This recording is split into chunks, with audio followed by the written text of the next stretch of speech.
खबर India voice में आप सभी का स्वागत है। बुलेटिन की शुरुआत करेंगे बड़ी और अहम खबर के साथ। संगीत सोम अपने बयानों को लेकर अक्सर सुर्खियों में बने रहते हैं। पहले भी कई मौकों पर उनके बयान खासे चर्चा में रहे हैं, लेकिन अब एक बार फिर से उनके बयान पर हंगामा मचा हुआ है।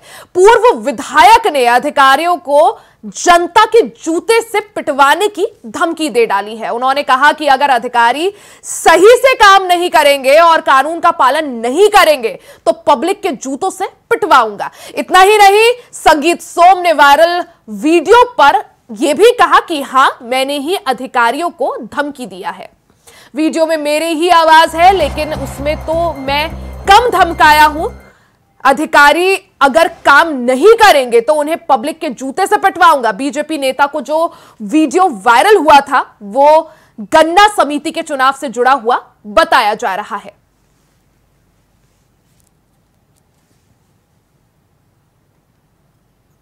निर्वाचन अधिकारी को कर लो तुम इसे।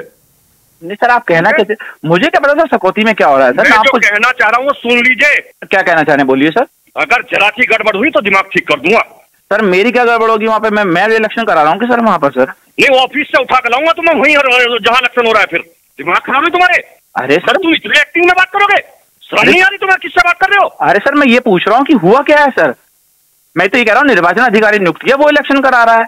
आप बताइए तो सर, बात क्या है सर? तुमने नहीं कहा उसे 5 बजे के बाद कैसे पता एक्सेप्ट कर लोगे तुम किसी का? कैसे करा तुमने कैसे कहा उसे निर्वाचन अधिकारी को कर लो तुम इसे? 5 बजे के बाद कोई क्यों करेगा सर? मिस्टर AR, ये ध्यान रखना, मुझे तीसरी आंख ना खोलनी पड़े बस। और तुम्हें पता है मेरे बारे में, मैं नहीं सुनता तो फिर कहीं नहीं सुनूंगा किसी की भी। तो सर क्या मुझसे क्या अपेक्षा बताइए? समझा रहा हूँ, उतना समझ लीजिए। ठीक है सर, ठीक है सर। वहीं बीजेपी नेता संगीत सोम का जो ऑडियो सामने आया है उसने यूपी की सियासत तो ताव दे दिया है। अब वो ऑडियो भी आपको सुनवाते हैं, हालांकि उसकी पुष्टि इंडिया वॉइस नहीं करता है।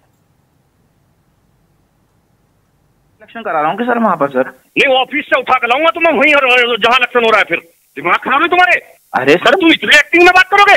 शर्म नहीं आ रही तुम्हें? किससे बात कर रहे हो? अरे सर मैं ये पूछ रहा हूँ कि हुआ क्या है सर। मैं तो ये कह रहा हूँ निर्वाचन अधिकारी नियुक्त किया, वो इलेक्शन करा रहा है। आप बताइए तो सर, बात क्या है सर? तुमने नहीं कहा उसे 5 बजे के बाद कैसे पर्चा एक्सेप्ट कर लोगे तुम किसी का? कैसे करा तुमने कैसे कहा उसे निर्वाचन अधिकारी को कर लो तुम इसे?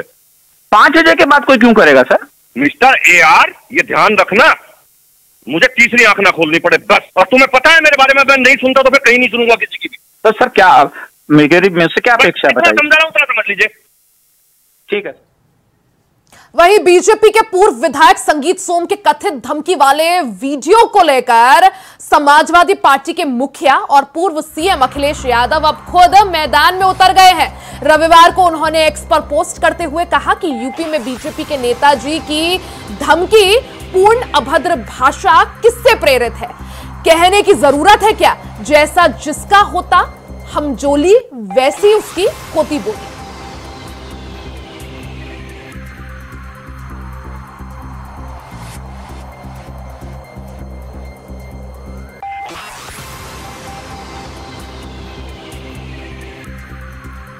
ज्यादा जानकारी के लिए सीधा रुख कर लेते हैं स्टेट कोऑर्डिनेटर अनिल पाठक जी का। पाठक जी, जिस तरह से पूरा मामला सामने आया, पहले मुरादाबाद में संगीत सोम का बयान सामने आना, उसके बाद एक ऑडियो वायरल होना और अब उस पर अखिलेश यादव का पलटवार।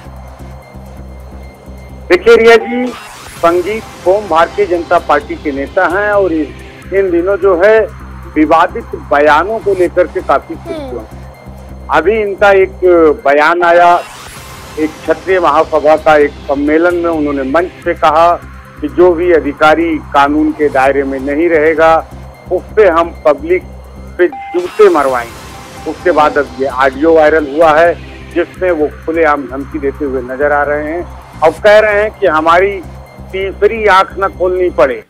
एकदम पूर्णतः धमकी दे रहे हैं। एक तरह से ये कह सकते हैं कि भारतीय जनता पार्टी के लिए एक नई मुसीबत खड़ा कर रहे हैं।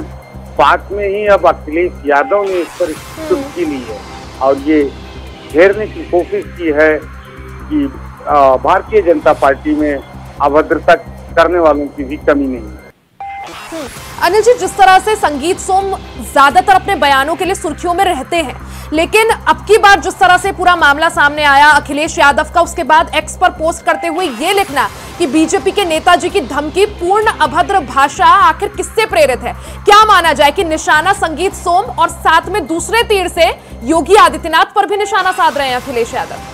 हाँ, बेशक ये जिस संगीत सोम का जो भाषा है, क्योंकि अभी उन्होंने मुरादाबाद में जो अभी जूतों से मरवाने की बात कही है, वो भी क्षत्रिय सम्मेलन में कही है। एक जातीय सम्मेलन था ये, और अखिलेश यादव ने शायद किसी सम्मेलन को टारगेट से लेते हुए जो हमला बोला है एक्स पर, वो मुख्यमंत्री योगी आदित्यनाथ पर निशाना साधा है कि कहीं न कहीं संगीत सोम को ताकत मिल रही है सत्ता की, क्योंकि संगीत सोम ना तो सत्ता में इस समय विधायक हैं और ना तो किसी बड़े ओहदे पे हैं, बावजूद उनकी भाषा जो है उसमें सत्ता की गर्मी साफ तौर पर सुनने को मिल रही है। जिस तरह से अनिल जी ये ऑडियो और वीडियो भी वायरल हुआ संगीत सोम का, जिसमें वो अधिकारी को धमकी देते हुए सुनाई पड़ रहे हैं, अब क्या माना जाए? क्या बीजेपी हाईकमान की तरफ से मामले का संज्ञान लिया जाएगा? क्योंकि इससे पहले भी हमने देखा था संगीत सोम संजीव बालियान के बीच की लड़ाई पर सीएम योगी आदित्यनाथ या हाईकमान को कोई फैसला लेना चाहिए था, कोई कदम उठाना चाहिए था, लेकिन ऐसा नहीं हुआ। अब क्या माना जाए? जिस तरह से 10 सीटों पर उपचुनाव होने हैं, उससे पहले क्या संगीत सोम के खिलाफ किसी तरह का एक्शन? देखिए रिया जी, जिस तरह से उत्तर प्रदेश में जातीय सियासत चल रही है उसको लेकर के कुछ कह पाना जल्दबाजी होगा, लेकिन दूसरी तरफ जिस तरह से संगीत सोम के बयान आ रहे हैं, एक के बाद एक बयान आ रहे हैं, और वो मंच से कहते हुए ये नजर आ रहे हैं कि मैं अपनी बात पे मुकर नहीं रहा हूँ, वो मेरी ही आवाज है, और डंके की चोट पर वो कह रहे हैं कि हाँ मैंने अधिकारी को धमकाया है। इतना ही नहीं, अगर अधिकारी कानून के दायरे में नहीं रहेंगे तो उनको हम पब्लिक पे पिटवाएंगे। साफ तौर पर संगीत सोम अपनी जो भाषा है उन पर अडिग है, टिके हुए हैं और अपने अंदाज पर स्टैंड करते हुए नजर आ रहे हैं। फिलहाल अभी तक भारतीय जनता पार्टी की तरफ से इस बात का कोई संदेश नहीं आया है कि उनके खिलाफ कार्रवाई होने जा रही है, लेकिन जिस तरह से अखिलेश यादव ने एक्सपर्ट ट्वीट करके भारतीय जनता पार्टी और योगी सरकार को घेरा है, उससे संभव है कि आप संगीत सोम की मुश्किलें बढ़ सकती हैं। भारतीय जनता पार्टी और सरकार इस पर कुछ न कुछ एक्शन जरूर ले सकती। बिल्कुल, यानी संगीत सोम या जिस तरह से उनके बयान सामने आए उसके बाद अखिलेश यादव के पलटवार के बाद अब क्या कुछ उनके बयान के मायने निकाले जाएं और किस तरह से यूपी की सियासत बदलती है वो वक्त बताएगा। अनिल जी, बहुत बहुत शुक्रिया जानकारी के लिए।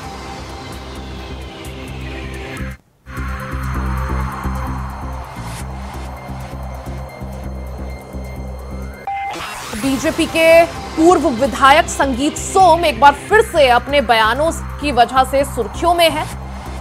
अभी हाल ही में मुरादाबाद में क्षत्रिय महासभा के दौरान उन्होंने बयान दिया था जिसमें उन्होंने कहा कि अधिकारी अगर काम नहीं करेंगे तो जनता से पिटवाऊंगा। इस पूरे मामले के बाद यूपी की सियासत एक बार फिर से गर्मा गई है। उनका एक ऑडियो भी वायरल हुआ जिसमें वो एक अधिकारी को धमकाते हुए सुनाई पड़े। इस पूरे मामले के बाद अब अखिलेश यादव ने भी संगीत सोम के मामले को लेकर भारतीय जनता पार्टी को घेरना शुरू कर दिया है। अखिलेश यादव ने रविवार को एक्स पर पोस्ट कर बीजेपी को घेरा। इस दौरान अखिलेश यादव ने लिखा कि संगीत सोम या बीजेपी के नेता की ये बोली दर्शाता है कि आखिर वो कहां से ये सब सीख रहे हैं।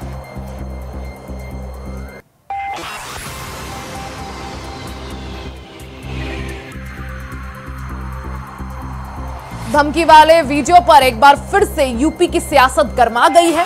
संगीत सोम का ऑडियो जिस तरह से वायरल हुआ उसके बाद अखिलेश यादव का पलटवार सामने आया है।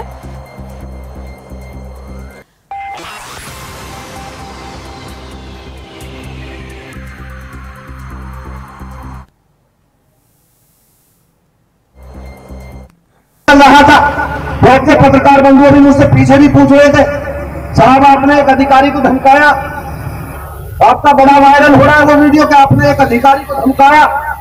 दूसरा नेता होता क्या कहता, नहीं मेरा वीडियो ही नहीं है, वो मेरी आवाज ही नहीं है। मुझसे अभी पत्रकार बंधु पूछ रहे थे कि आपने धमकाया, धमका हाँ मैंने ही धमकाया। क्यों धमकाया? मैंने कहा कम धमकाया, कम धमकाया। अगर सही से काम नहीं करेंगे, कानून का पालन नहीं करेंगे तो पब्लिक के जूतों से भी पिटवाऊंगा, अभी तो ये काम नहीं होगा। बात करते साहब, मैं आप लोगों से कहना चाहता हूं, कमजोरी की बात मत करिए, कमजोर मत होइए, लेकिन मैं फिर कहता हूं जहां 4 बर्तन होते हैं ना साहब। वही बिजनौर से बड़ी खबर, सपा विधायक महबूब अली का विवादित बयान सामने आया है। जी हां, महबूब अली ने बीजेपी सरकार को चेतावनी दे डाली है। उन्होंने कहा कि मुस्लिम आबादी बढ़ी तो तुम्हारा राज खत्म होगा। मुगलों ने देश में 800 साल राज किया, जब मुगल नहीं रहे तो तुम क्या रहोगे। 2027 में तुम जरूर जाओगे, हम जरूर आएंगे। तो बिजनौर में समाजवादी पार्टी के विधायक महबूब अली का विवादित बयान सामने आया है। अमरोहा क्षेत्र से विधायक हैं महबूब अली। इस दौरान बिजनौर में एक कार्यक्रम के दौरान उन्होंने विवादित बयान दे डाला। महबूब अली ने बीजेपी सरकार को, योगी सरकार को चेतावनी देते हुए कहा कि मुस्लिम आबादी बढ़ी तो तुम्हारा राज खत्म होगा। मुगलों ने देश में 800 साल राज किया, जब मुगल नहीं रहे तो तुम क्या रहोगे। 2027 में तुम जरूर जाओगे, हम जरूर आएंगे। समाजवादी पार्टी के विधायक महबूब अली के इस बयान के बाद यूपी की सियासत पूरी तरह से गर्मा गई है। यूपी का सियासी पारा एक बार फिर से हाई हो गया है। अमरोहा से समाजवादी पार्टी के विधायक महबूब अली बिजनौर में एक कार्यक्रम के दौरान जनता को संबोधित करते हुए उन्होंने विवादित बयान दे दिया, बीजेपी को सरेआम चुनौती दी। उन्होंने कहा कि मुस्लिम आबादी बढ़ी तो तुम्हारा राज खत्म होगा। मुगलों ने देश में 800 साल राज किया, जब मुगल नहीं रहे तो तुम क्या रहोगे। 2027 में तुम जरूर जाओगे, हम जरूर आएंगे। आप जाएंगे, अब प्रतिशत बढ़ रहा है, कान में कहेंगे, झोला डाल के आएंगे, और आने वाले वक्तों में समझ लो अब तुम्हारा राज खत्म हो जाएगा। आबादी बढ़ रही है मुसलमानों की इतनी, और आगे सत्ता में आ जाएंगे। ये काम तो मुगलों के बस की नहीं, जो 850 साल हुकूमत कर गए हैं, उनकी हैसियत कुछ नहीं हुई। आज गुमराह के देश को चलाने वाले ये एहसास कर ले कि हिंदुस्तान का आवाम जाग चुका है, पार्लियामेंट ने भी जवाब दिया है, और आने वाले वक्त में इंतजार कर ले 2027 के अंदर आप जाएंगे जरूर। अब जिस तरह से यूपी की 10 सीटों पर उपचुनाव होना है, सियासी पारा हाई है। समाजवादी पार्टी हो, भारतीय जनता पार्टी हो, तमाम राजनीतिक दल अपनी तैयारियों में जुटे हुए हैं, कमर कसे हुए हैं। वहीं इस दौरान कई नेताओं के बयान भी सियासी पारा और हाई कर रहे हैं। अमरोहा से समाजवादी पार्टी के विधायक महबूब अली का बिजनौर में एक विवादित बयान सामने आया, जिसमें उन्होंने बीजेपी सरकार को सरेआम चेतावनी दे डाली। ज्यादा जानकारी के लिए सीधा रुख कर लेते हैं संवाददाता जहीर अहमद का। जहीर, जिस तरह से महबूब अली जो कि समाजवादी पार्टी के विधायक हैं, उनका ये बयान सामने आया है, जिसमें वो साफ तौर पर खुलेआम भारतीय जनता पार्टी को चेतावनी देते हुए सुनाई दे रहे हैं, किस तरह से इस बयान को देखें और क्या कुछ इसके सियासी मायने?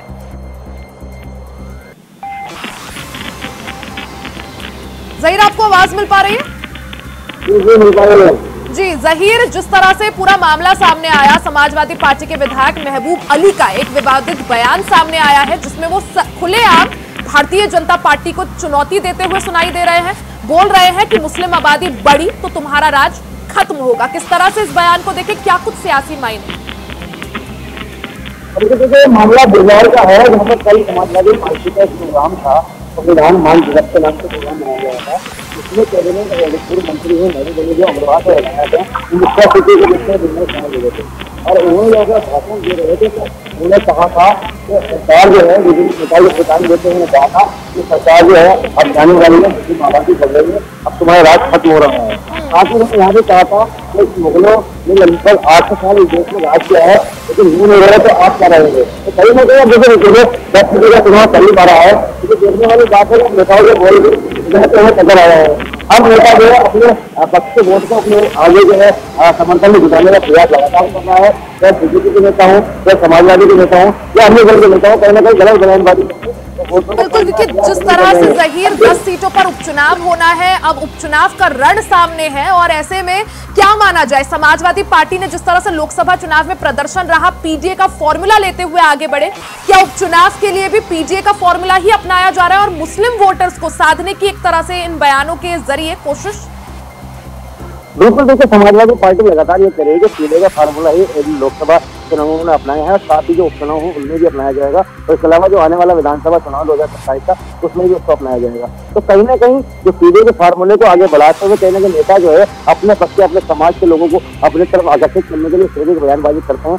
ऐसा ही कल जो पूर्व मंत्री है महबूब अली, जो विधायक अमरोहा है, उन्होंने बिजनौर में ये बयान दिया था। कहीं ना कहीं मुस्लिमों को अब साधने का प्रयास लगातार जरूर कर रहे हैं। साथ ही संजय सोम की बात की जाए, संजय सोम मेरठ के अंदर कहीं ना कहीं जो वो मुरादाबाद के अंदर मेरठ में बयान देते हैं, तो इस तरीके के नेता जो है कई तरीके के बयान लगातार देते चले आ रहे हैं और अपने लोगों को अपने पक्ष में करने का प्रयास लगातार कर रहे हैं। क्या माना जाए कि समाजवादी पार्टी हो, भारतीय जनता पार्टी हो, तमाम राजनीतिक दल एक तरह से यहाँ पर अपना अपना कार्ड खेलने में तुले हैं और 2027 विधानसभा चुनाव से पहले अभी से जमीन तैयार कर रहे हैं, अपने वोट बैंक या कोर वोटर्स को साध रहे हैं? बिल्कुल, देखिए जो वोट बैंक है उसको साधने का लगातार प्रयास किया जा रहा है। कोई नेता किस तरीके की बात कर रहा है, कोई भड़काऊ भाषण दे रहा है, कोई हिंदू मुस्लिम सांप्रदायिक की बात कर रहा है, कोई सरकार को भगाने के बुलाने की बात कर रहा है। तो कहीं ना कहीं हर तरीके के बयान यहाँ पर लगातार दिए जा रहे हैं, जिससे कि जो है जैसे महबूब अली ने बयान दिया है कि मुस्लिम वोटों को साधने के लिए उन्होंने, क्योंकि यहाँ ये सभा के यहाँ पर प्रोग्राम था, मुस्लिम बहुल इलाका है, लगभग 90% वहाँ पर मुस्लिम जो है आबादी है, 90% के आसपास। तो कहीं ना कहीं मुस्लिमों को साधने का प्रयास उन्होंने जरूर किया है। अब देखने वाली बात ये होगी कि बिल्कुल, यानी 2027 विधानसभा चुनाव से पहले समाजवादी पार्टी के जो नेता है वो तैयारियों में जुट गए हैं, अपने जो वोट बैंक है लोगों को, जनता को साधने में जुट गए हैं। हालांकि जिस तरह से समाजवादी पार्टी के विधायक महबूब अली का ये बयान सामने आया, किस तरह से यूपी की सियासी पारा को ये हाई करता है वो वक्त बताएगा। जहीर, बहुत बहुत शुक्रिया जानकारी के लिए।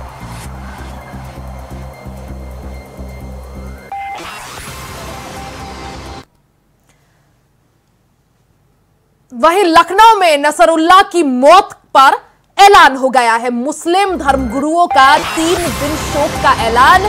शिया इलाकों में दुकानें बंद की गई हैं, धार्मिक इमारतों पर काले झंडे भी लगाए गए हैं। तो तस्वीरें आपको दिखा रहे हैं लखनऊ से, तस्वीरें यानी यूपी की राजधानी लखनऊ से तस्वीरें आप तक पहुंचा रहे हैं, जहां जो शिया बाहुल्य इलाके हैं वहां हिजबुल्लाह के जो चीफ मारे गए नसरुल्लाह, उनकी मौत पर मुस्लिम धर्मगुरुओं ने 3 दिन के शोक का ऐलान कर दिया है।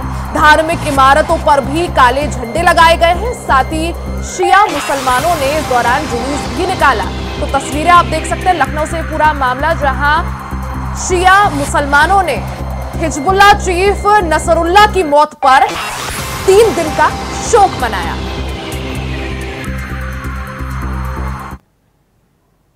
खबर इंडिया वॉइस में फिलहाल के लिए सिर्फ इतना ही। खबरों का सिलसिला जारी रहेगा, बने रहे हमारे साथ।